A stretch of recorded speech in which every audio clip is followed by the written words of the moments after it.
पटेल नाम कहलाता था सरदार। कृषक कार्मिक जनगण से था उसको प्यार अपार।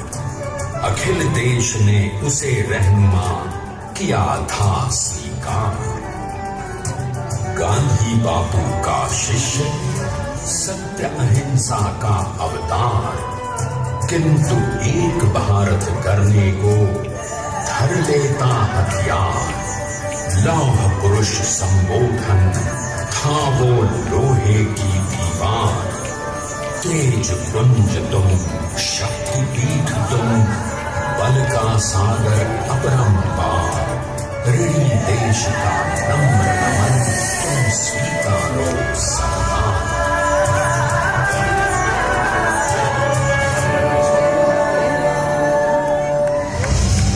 1857 में अंग्रेजों को ललकारने वाले पहले स्वतंत्रता संग्राम के एक सक्रिय सिपाही थे झवेर भाई पटेल। करमसद गांव के इस बहादुर देशभक्त किसान और उनकी पत्नी लाडबाई के 5 बेटों और 1 बेटी में से चौथे पुत्र थे वल्लभ भाई। बालक वल्लभ ने करमसद के बाद नडियाद से अपनी हाई स्कूल की शिक्षा पूरी की। फिर 13 साल की उम्र में उनकी शादी भी हो गई छोटी सी झवेर बाई से। 2 बच्चों, बेटी मणिबेन और बेटे ताया भाई को जन्म देने के बाद झवेर बाई असमय ही चल बसी। सदी बदलने और 20वीं सदी आने पर उनका जीवन भी एक चमत्कार की तरह बदला। पीडर का इम्तिहान पास करके वो वकालत करने लगे।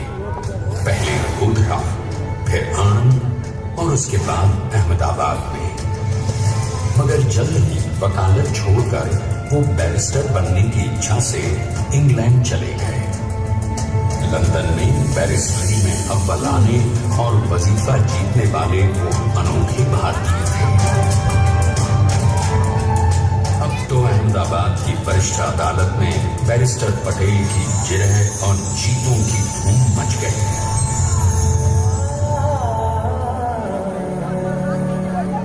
तभी एक युग पुरुष ने वल्लभ भाई के जीवन की धारा ही बदल दी। दक्षिण अफ्रीका में सत्याग्रह के अहिंसक अस्त्र से गोरे शासकों को सबक सिखाकर भारत वापस आए बैरिस्टर मोहनदास करमचंद गांधी से मिलकर वल्लभ भाई ने अपने कुछ वर्षों से सीखे विदेशी व्यवहार और संस्कार हमेशा के लिए त्याग दिए और अब वो अपने खेड़ा के किसानों को हक दिलाने के लिए बापू के साथ आंदोलन में कूद पड़े। अब उनके पैरों में जूते नहीं, गांव की धूल थी। हृदय में भारत भूमि की शस्य श्यामला धरती। मन में थे गांधी और मस्तिष्क में एक नए स्वतंत्र भारत का सपना।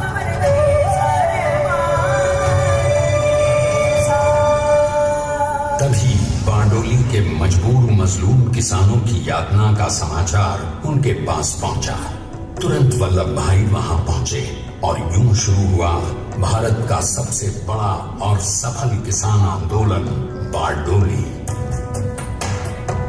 वल्लभ भाई ने बारडोली के 87,000 किसानों को ऐसा अटल अडिग अचल मनोबल दिया कि अंग्रेजी सरकार हिल गई और 1 बरस के बाद उनका लगान माफ कर दिया गया। अब तो पूरे देश में लोग वल्लभ भाई के नाम की कस्में खाने लगे। स्वयं महात्मा गांधी ने कहा, अब वल्लभ भाई मेरे शिष्य या साथी नहीं, सारे देश के सरदार हैं और देश को मिल गया एक अनोखा असरदार सरदार।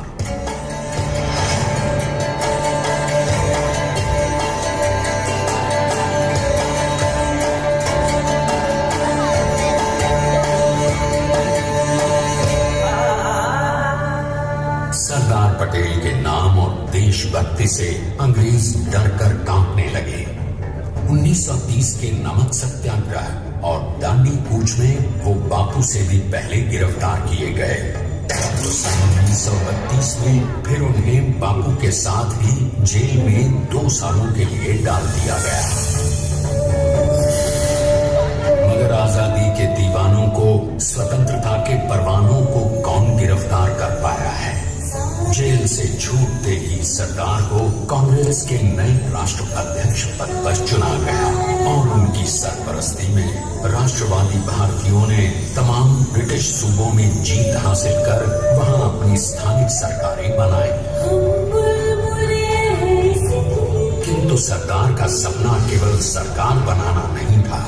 उनका स्वप्न तो था एक ऐसे नए भारत का जहां हर रंग, हर रूप, हर जात, मजहब, तबके का हिंदुस्तानी एक साथ मिलकर एक ऐसा नया भारत बना सके जहां पूर्ण स्वराज के साथ सारे समाज को गरीबी, अशिक्षा, छुआछूत से भी आजादी मिल जाए। इसकी पहली रणनीति थी भारत को अंग्रेजों की गुलामी से आजादी, ताकि भारत के लोगों की अपनी सरकार सबके साथ और सबके विकास के लिए काम कर सके। बापू की अगुवाई में अब देश ने अंग्रेजों को अंतिम चेतावनी दे दी, करेंगे या मरेंगे, क्विट इंडिया, अंग्रेजों, भारत छोड़ो। बस फिर क्या था, संघर्ष की रणभेरी बची। 3 सालों के लिए सरदार पटेल को भी सत्याग्रही नेताओं के साथ जेल में ठूंस दिया गया। 2 सालों के बाद अंग्रेजों को बापू के सभी शिष्यों और साथियों को छोड़ना पड़ा।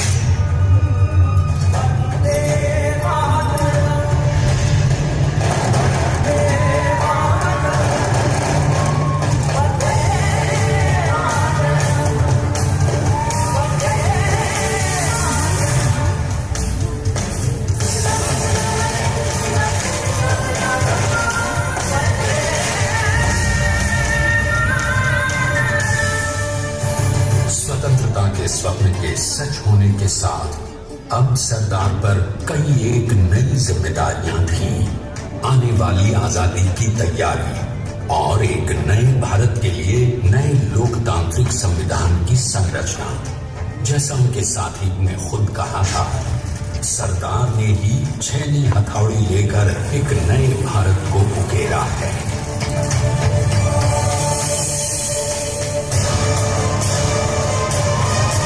स्वाधीनता तो प्राप्त हुई, लेकिन खंडित भारत में भी उठते विभाजनवादी अंधकार को अभी दूर करना था।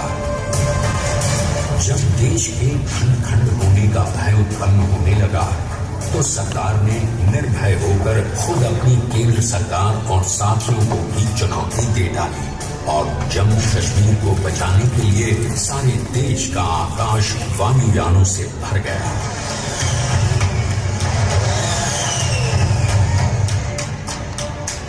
और फिर हैदराबाद और जूनागढ़ के भारत में विलयीकरण को पाकिस्तान से चुनौती मिली। सरकार चाहते थे कि देश की 1 इंच धरती अब और विभाजित नहीं होनी चाहिए। नए भारत को एक करने के लिए समझा बुझाकर, मना कर 565 रियासतों को सरदार ने अपनी सूझबूझ, सदाशयता, संबल से एक नए स्वतंत्र भारत का अभिन्न अंग बना लिया। हमारे इतिहास में अखंड भारत के पुरुषार्थ का ये एक महानतम अध्याय है। जैसा उन्होंने स्वयं कहा था, हमें नए धागों को पुराने ताने बाने में ऐसे पिरोना है कि एक दूसरे में गुंथ जाए और बेहतरीन बनावट वाला एक नया भारत उभर कर सामने आ सके। अंततः अपने वज्र दृढ़ संकल्प से एक नया विराट विशाल एक भारत श्रेष्ठ भारत बनाकर दिखा ही दिया सरदार ने। संसार के सबसे बड़े प्रजातंत्र के शिल्पी को प्रणाम करने के लिए देश ने बनाया है ये समर्थ स्मारक। स्वाधीन भारत को समर्थ भारत में बदलने वाले सरदार पटेल को समर्पित प्रेरणा तीर्थ भी है। प्रधानमंत्री श्री नरेंद्र मोदी के नेतृत्व में बनी विश्व की इस विशालतम प्रतिमा के सामने आकर सारी दुनिया जैसे स्वयं ही नतमस्तक हो जाती है।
मीटर ऊंची विश्व की सबसे विशालकाय प्रतिमा का निर्माण कैसे हुआ।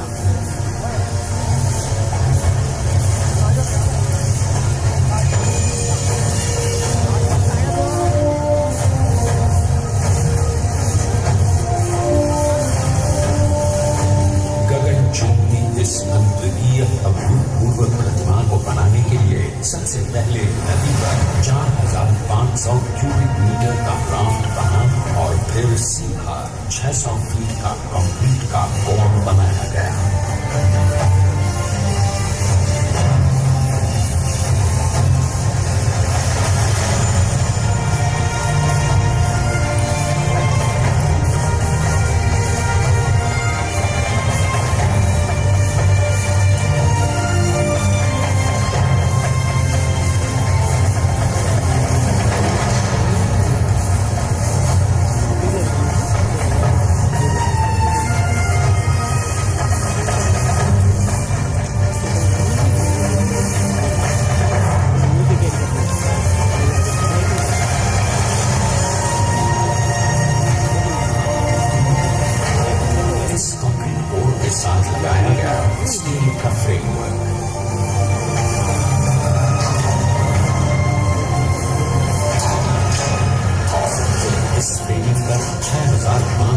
ब्रॉन्ज के पीसेस लगाए गए हैं।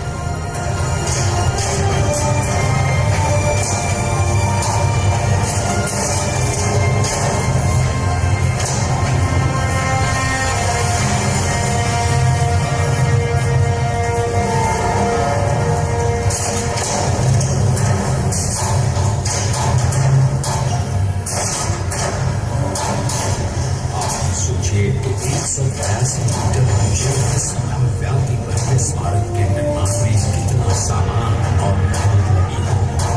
70,000 metric ton cement, 18,500 metric ton reinforcement steel, 6,000 metric ton structural steel और 1,700 मीट्रिक टन ब्रॉन्ज।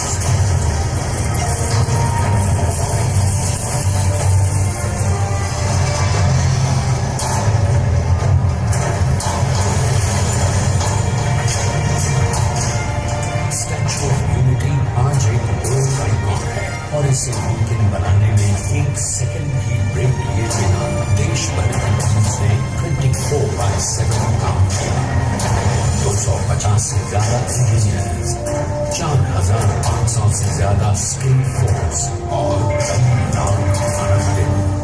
हम गर्व से कह सकते हैं कि कुल मिलाकर स्टैच्यू ऑफ यूनिटी के निर्माण में 95% महान मजदूर, इंजीनियर्स और एक्सपर्ट्स थे भारतीय। जानते हैं कि 182 मीटर ऊंची इस भव्य प्रतिमा को बनाने में कितना समय लगा? डिजाइन के लिए 12 महीने और निर्माण के लिए 34 महीने, यानी कुल मिलाकर केवल 46 महीने।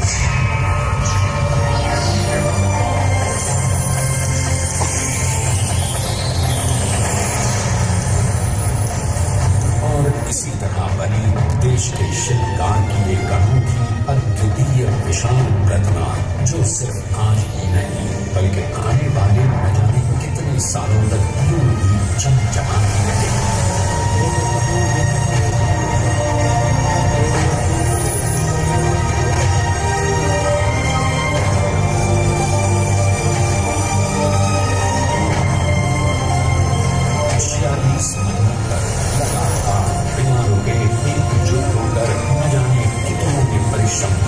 और उनका साथ दिया भारत की 125 करोड़ जनता, और तभी मुमकिन हो पाया एक ऐतिहासिक निर्माण जो आज कहलाता है भारत की नई पहचान। स्टैच्यू ऑफ यूनिटी, विश्व की सबसे ऊंची प्रतिमा।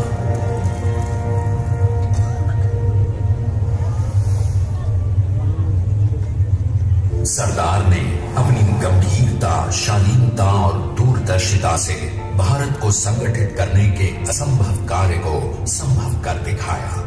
आइए आज हम सब उन्हीं की महिमा में विश्व के सामने एक उदाहरण रखें, क्योंकि ये ही भारत को श्रेष्ठता के मार्ग पर ले जाएगा। हमारा कर्तव्य ये है कि हमें निश्चय कर देना चाहिए कि हमें हिंदुस्तान में जितने लोग हैं सबको मिल मिल के भाई भाई की तरह से रहना है। स्टैच्यू ऑफ यूनिटी एकता की प्रतिमा और श्रेष्ठता का प्रतिबिंब है। एक पहल है इस अखंड भारत को श्रेष्ठ भारत बनाने के सपने को पूरा करने के लिए। एक पुकार है हम सबको एकजुट होने के लिए। एक आंदोलन है भारत को सबसे आगे ले जाने के लिए, श्रेष्ठ बनाने के लिए। आपके योगदान और विश्वास से ही बनेगा एक भारत श्रेष्ठ भारत। एकता का स्वागत है, एकता का संदेश है कि भाषा अनेक, भाव एक, राज्य अनेक, राष्ट्र एक, पंथ अनेक, लक्ष्य एक, बोली अनेक, स्वर एक, रंग अनेक, तिरंगा एक, समाज अनेक, भारत एक, रिवाज अनेक, संस्कार एक, योजना अनेक, मकसद एक, कार्य अनेक, संकल्प एक, राह अनेक, मंजिल एक, पहनावा अनेक, सीमा एक, चेहरे अनेक, मुस्कान एक। ये एकता का संदेश लेकर के हम चले। और भाइयों बहनों, ये भारत की विशेषता है, विविधता में एकता। यही भारत की विशेषता है।